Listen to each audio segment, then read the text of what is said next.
Hello everyone, good morning. अगर आप इस चैनल का कंप्लीट बेनिफिट लेना चाहते हैं तो आपको इस चैनल को प्लेलिस्ट के थ्रू एक्सप्लोर करना होगा। आप जैसे इस चैनल की प्लेलिस्ट को क्लिक करते हैं वैसे ही आपके सामने सारे टॉपिक्स की प्लेलिस्ट आ जाएंगी।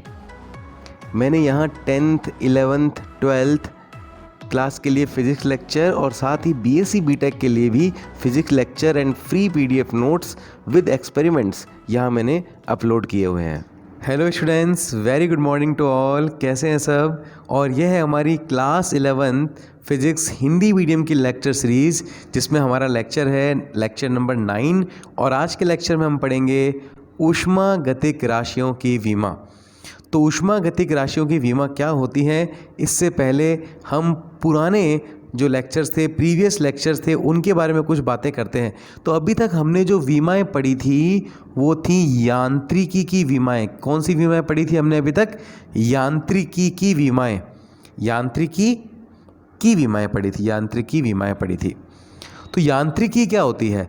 यांत्रिकी को हम इंग्लिश में बोलते हैं मैकेनिक्स, जिसमें वस्तुओं की गति का अध्ययन किया जाता है। तो यांत्रिकी में कौन कौन सी भौतिक राशियाँ आती हैं? तो यांत्रिक में हमने देखी थी चाल आती है, वेग आती है, बल आता है, गतिज ऊर्जा आती है, ऊर्जा आती है, आवेग आता है, संवेग आता है, गुरुत्वाकर्षण नियतांक आता है। तो जो भी हमने अभी तक की जो विमाएं पढ़ी थी वो यांत्रिकी की विमाएं थी। ठीक है, वो यांत्रिकी की विमाएं थी। ये क्लियर हुआ आपको? तो इसमें आपने देखा था इन विमाओं में हम 3 भौतिक राशियां लेते हैं, या 3 हम मूलभूत राशियां लेते हैं, जो होती हैं m, l और t। तो यांत्रिकी की विमाओं में हम द्रव्यमान, लंबाई और समय, ये 3 प्रकार की हम क्या लेते हैं? मूलभूत राशियां लेते हैं। तो आपने देखा था अभी तक हमारे जितने भी विमीय सूत्र थे, जितनी भी विमाएं हमने बनाई, उसमें एक m, l, t के अलावा और कोई नहीं आता। तो यांत्रिकी की विमाओं में जो बनती है विमाएं, उसमें क्या क्या आती हैं? भौतिक राशियां या मूलभूत राशियां आती हैं, द्रव्यमान, लंबाई और समय। तो जितने भी सूत्र होंगे उसमें सब में MLT आता है। जैसे चाल का आता है LT-1, बल का आता है M1 L1 T-2, कार्य का आता है M1 L2 T-2। तो ये आप देखिए केवल 3 ही आ रहे हैं, MLT ही आ रहा है। तो यांत्रिकी की विमाओं में विमा 3 ही आती है, MLT।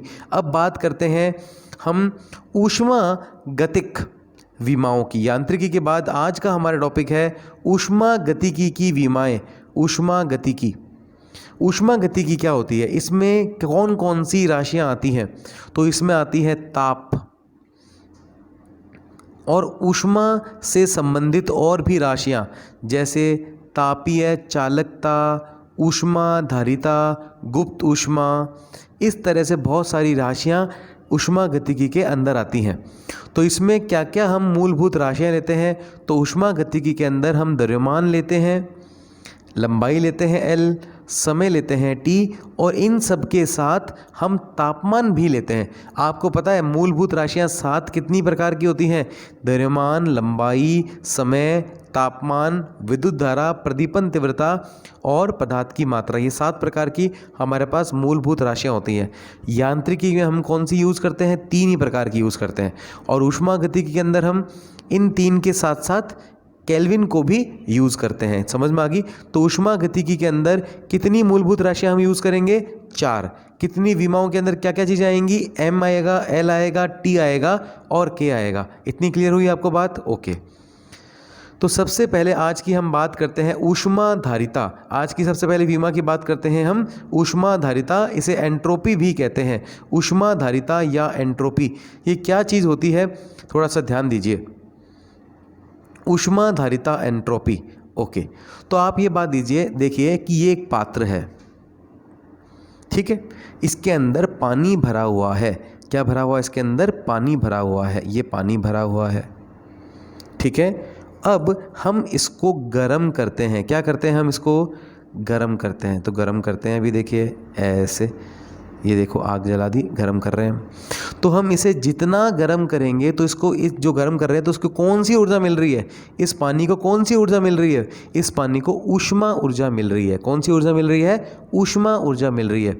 तो ये ऊष्मा ऊर्जा को एब्जॉर्ब करेगा, मतलब अवशोषित करेगा और गर्म हो जाएगा। तो आपको पता है जैसे जैसे हम यहाँ से उसको ऊष्मा दे रहे हैं वैसे वैसे पानी गर्म होगा। तो ऊष्मा एक प्रकार की ऊर्जा है जिसे हम Q से प्रदर्शित करते हैं। तो Q यहाँ पर क्या है? ऊष्मा ऊर्जा। तो मैं पानी को जितनी ऊष्मा ऊर्जा दूंगा उसका तापमान उतना ही बढ़ेगा। तो जितनी ज़्यादा ऊष्मा ऊर्जा दूंगा तापमान मतलब T उतना ही बढ़ेगा। तो ऊष्मा ऊर्जा समानुपाती क्या हो जाएगी? तापमान। इतनी बात आपको क्लियर हुई? ऊष्मा ऊर्जा समानुपाती तापमान। अब जब मैं समानुपाती हटाऊंगा तो मेरे पास एक नियतांक आता है और वो नियतांक होगा मेरे पास S। इसी को मैं बोलूँगा ऊष्माधारिता। तो बेटा Q directly proportional to T, समझ में आया? Q समानुपाती, जितनी ऊष्मा दूंगा उतना तापमान बढ़ेगा। तो यहाँ पर समानुपाती हटा तो क्या आएगा? नियतांक हमारे पास S। यहाँ पर S है ऊष्माधारिता और S का मान क्या बन जाएगा? क्या बन जाएगा सूत्र S का? Q अपॉन में T बन जाएगा। तो S इक्वल टू कितना होता है? Q अपॉन T होता है। तो ये ऊष्माधारिता बन गई हमारे पास Q अपॉन T। ये क्लियर हुआ बेटा? T अपॉन में आ गया तो ऊष्माधारिता का सूत्र क्या हो गया? Q upon T। सबसे पहले बात करते हैं ऊष्माधारिता S, इसका सूत्र है। ये ऊष्माधारिता की परिभाषा, इसका अच्छी तरह से एक्सप्लेनेशन हम ऊष्मागतिकी हमारे कोर्स में है। 2-3 चैप्टर ऊष्मागतिकी पाएंगे। ये सारे टॉपिक वहाँ हम डिटेल में पढ़ेंगे। अभी मैं आपको थोड़ा थोड़ा ओवरव्यू बता रहा हूँ, थोड़ा थोड़ा इनके बारे में बता रहा हूँ ताकि ऐसा नहीं हो कि आपको कुछ भी नहीं आता हो। हालांकि हम अभी जो मेन हमारा फोकस है वो किस पर है? वीमा निकालने पर। तो सबसे पहले सूत्र के बाद क्या देखेंगे? मात्रक। मात्रक क्या होता है? ये ऊष्मा ऊर्जा है, ऊर्जा का मात्रक होता है जूल। और ये T मतलब बेटा यहाँ पे तापमान है, तापमान का मात्रक होता है केल्विन, टेम्परेचर होता है केल्विन। अगर मैं फॉर्मूले में स्मॉल t लिखता हूँ ना कहीं, वो समय होता है और कैपिटल T यहाँ पर तापमान है। तो मात्रक क्या हो गया बेटा? जूल पर केल्विन। ये क्लियर हुआ मात्रक आपको? जूल पर केल्विन। ओके, अब हम यहाँ पर वीमा लिख लेंगे। वीमा जूल की कभी मत भूलिए। जूल की किसकी होती है? ऊर्जा की। ऊर्जा की वीमा कितनी होती है? m1L2 T-2। और तापमान का केल्विन होता है और इसकी वीमा भी K होती है। वीमा भी कितनी होती है? K। तो क्या बन जाएगी वीमा? m1L2 T-2 K-1। ये चीज़ समझ में आई आपको? ओके, तो सूत्र आ गया है, मात्रक आ गया है जूल पर केल्विन, और हमारे पास वीमा आ गई है m1L2 T-2 K-1। ओके, आगे देखते हैं। नेक्स्ट वीमा है हमारी विशिष्ट ऊष्माधारिता। विशिष्ट ऊष्माधारिता तो सेम वही है, ऊष्माधारिता जैसी ही है, लेकिन इसमें एक और हमारे पास भौतिक राशि आ जाएगी एडिशनल, वो होगी द्रव्यमान। अब हम द्रव्यमान को भी शामिल करेंगे। देखिए अब अच्छी तरह से आपको समझ में आएगा, ध्यान से, बस ध्यान इधर ही रहना चाहिए आपका। ये एक पात्र है, इस पात्र का नाम है A। ये एक दूसरा पात्र है, इस दूसरे पात्र का नाम है B। ठीक है, इन दोनों पात्रों में जल भरा हुआ है, पानी भरा हुआ है। दोनों पात्रों में क्या भरा हुआ है? पानी भरा हुआ है। अब कौन से पात्र में ज़्यादा पानी भरा हुआ है? तो आपको पता लग रहा है कौन से पात्र में ज़्यादा पानी भरा हुआ है? B पात्र में ज़्यादा पानी भरा हुआ है। दिख रहा है आपको ये? ओके,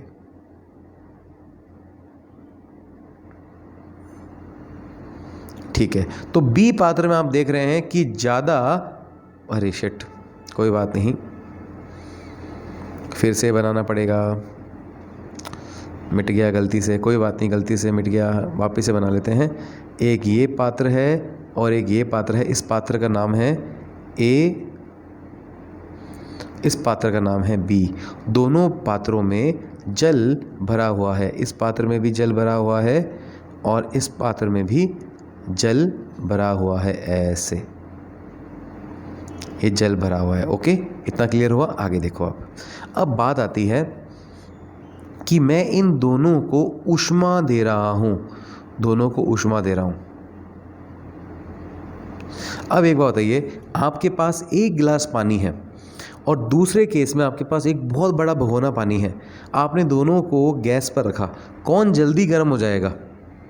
कौन जल्दी गर्म हो जाएगा? जिसके पास पानी कम है। इसका मतलब जिसका द्रव्यमान कम होता है वो गर्म होने में ऊष्मा भी कम लेता है। फिर से समझाता हूँ, आराम से देखते रहिए। अब मैं दोनों को ऊष्मा देता हूँ।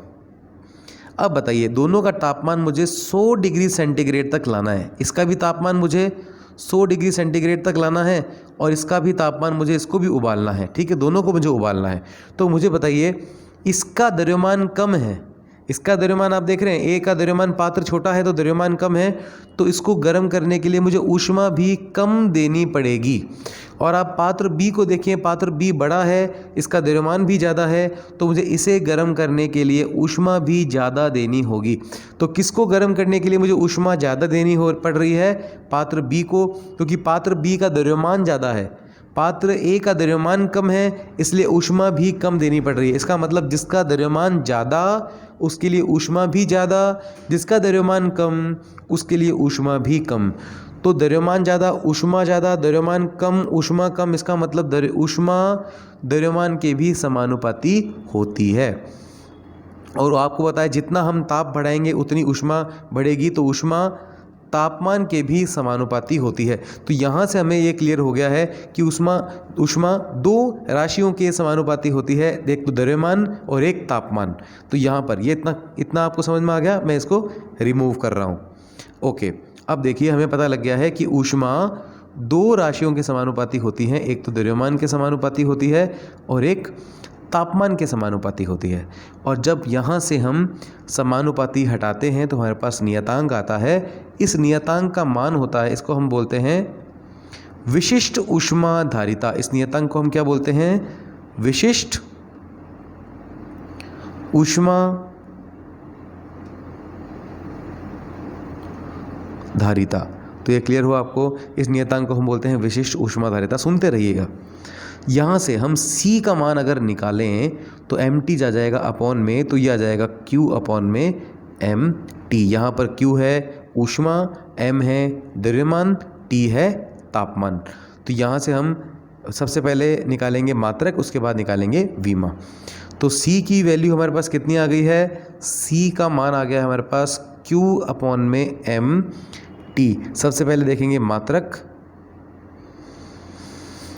Q का मात्रक हो जाएगा जूल, M का मात्रक हो जाएगा केजी और तापमान का मात्रक हो जाएगा केल्विन। तो मात्रक बन जाएगा जूल पर केजी पर केल्विन। अब हम डायरेक्ट ही विमा की बात कर लेते हैं। विमा के लिए जूल की विमा हो जाएगी m1L2T-2 और केजी की विमा हो जाएगी हमारे पास m1 और केल्विन की विमा हो जाएगी हमारे पास k। ये क्लियर हुआ बेटा? केजी की m1 और केल्विन की हम k ही लिखते हैं। तो यहाँ पर देखिए m1 ऊपर आएगा m-1, m-1 m+1 ये कैंसिल हो जाएंगे, तो विमा बन गई हमारे पास m0L2T-2 K-1। ये किसकी विमा आ गई हमारे पास? विशिष्ट ऊष्माधारिता की विमा। तो इतना क्लियर हुआ आपको? ओके। अब दूसरी भौतिक राशि हम देखते हैं गुप्त ऊष्मा। क्या देखते हैं? गुप्त ऊष्मा। तो नेक्स्ट हमारे पास भौतिक राशि है जिसके बारे में हम बात कर रहे हैं, वो है गुप्त ऊष्मा। तो उसके लिए हमें एक बात पता है कि जब भी हम किसी पदार्थ को ऊष्मा देते हैं तब उसका तापमान बढ़ता है। ऊष्मा देते हैं तो अब तापमान बढ़ता है, आपको पता है। अगर हम किसी को हीट दे रहे हैं, ऊष्मा दे रहे हैं, तो वो गर्म होती है। किसी भी चीज़ को आप कोई बर्तन रखो, उसको आप गर्म करो, हीट दो, तो उसका तापमान बढ़ता है। ये बात आपको पता है, ये बात बिल्कुल एक नॉर्मल बात है। लेकिन क्या होता है, मान लीजिए फिर से हम एक पात्र लेते हैं। ये हमने एक पात्र लिया और इसके अंदर जो पानी है या जो कोई भी द्रव है वो उबल रहा है, तो इसके अंदर जो द्रव है उसका तापमान 100 डिग्री सेंटीग्रेड है। कितना डिग्री सेंटीग्रेड है इसका तापमान? 100 डिग्री सेंटीग्रेड है इसके अंदर द्रव है। लेकिन हम अभी भी इसको गर्म कर जा रहे हैं। 100 डिग्री सेंटीग्रेड है, इसके अंदर जो लिक्विड है या जो द्रव है या पानी है, इसका तापमान 100 डिग्री सेंटीग्रेड है, फिर भी हम इसे और गर्म कर रहे हैं। तो जब गर्म करेंगे तो अब इसका मतलब उसको और ऊष्मा मिल रही है। तो अब क्या होगा, 100 डिग्री के बाद और गर्म होने पर ये और ऊष्मा लेगा और ऊष्मा को लेकर ये बदल जाएगा वाष्प में। किस में बदल जाएगा? वाष्प में बदल जाएगा। तो हुआ क्या है, इसका मतलब 100 डिग्री सेंटीग्रेड के बाद ये जो द्रव है ये ऊष्मा लेकर अपना तापमान 101 नहीं कर रहा है। मैंने आपको कहा था कि जब भी कोई चीज़ ऊष्मा लेती है तो तापमान बढ़ाती है, लेकिन यहाँ क्या हो रहा है, ये ऊष्मा लेकर तापमान 100 आ गया है, अब और ऊष्मा ले रहा है तो तापमान 101 नहीं करके बल्कि ये अपन द्रव अवस्था से कौन सी अवस्था में जा रहा है, वाष्प अवस्था में। तो यहाँ पर जो ऊष्मा मिल रही है वो तापमान ना बढ़ाकर, तापमान तो 100 ऑलरेडी है, तो तापमान ना बढ़ाकर क्या कर रहा है, वो इस लिक्विड को किस में कन्वर्ट कर रहा है, गैस में कन्वर्ट कर रहा है, या इस द्रव को किस में कन्वर्ट कर रहा है, वाष्प में कन्वर्ट कर रहा है। तो वो ऊर्जा या ऐसी ऊष्मा जो किसी द्रव की अवस्था को परिवर्तित कर देती हो, उसके तापमान में वृद्धि ना करती हो या तापमान में परिवर्तन ना करती हो, उसकी अवस्था में परिवर्तन करती हो। तो ये जो आपको हीट दिख रही है, ये जो आ रही है, ये द्रव अवस्था से गैस अवस्था में परिवर्तित कर रही है इसे, इसके तापमान में परिवर्तन नहीं कर रही। तो ऐसी ऊष्मा जो किसी पदार्थ की अवस्था को परिवर्तित कर दे, तापमान को परिवर्तित ना करे, वैसी ऊष्मा कहलाती है गुप्त ऊष्मा। तो ये बात क्लियर हुई। क्या करा गुप्त ऊष्मा ने, अवस्था बदल दी, कौन सी अवस्था से, द्रव अवस्था से गैस अवस्था में ले आई, लेकिन तापमान नहीं परिवर्तित किया। तो समानुपाती हटाएंगे तो क्या आएगा आपके पास, m आएगा, सॉरी इसमें अब तापमान तो बढ़ नहीं रहा, तो इस केस में हम ये सूत्र नहीं लगा सकते। क्यों नहीं लगा सकते, क्योंकि गुप्त ऊष्मा के केस में हम यहाँ पर देखेंगे कि जो ऊष्मा है वो तापमान नहीं बढ़ा रही बल्कि क्या कर रही है, द्रव की अवस्था परिवर्तित कर रही है। तो हमें पता है कि ऊष्मा दो चीज़ों की समानुपाती होती है, एक तो द्रव्यमान के और एक तापमान के, लेकिन यहाँ पर ऊष्मा तापमान तो बढ़ा नहीं रही है, तो हम ये फैक्टर लेंगे नहीं। गुप्त ऊष्मा के अंदर बताइए ऊष्मा तापमान को बढ़ा रही है क्या, नहीं बढ़ा रही, क्या कर रही है, अवस्था में परिवर्तन कर रही है। तो यहाँ पर हम एक ही फैक्टर लेंगे ऊष्मा का, Q समानुपाती M। तो समानुपाती हटेंगे तो नियतांक आएगा, यहाँ पर नियतांक आएगा L, और इस नियतांक का मान होगा Q/m। क्या होगा, Q/m। तो यहाँ पर जो L है इसका सूत्र क्या बना, Q/m, और इस L को ही हम बोलते हैं गुप्त ऊष्मा। क्या बोलते हैं इस L को हम, गुप्त ऊष्मा।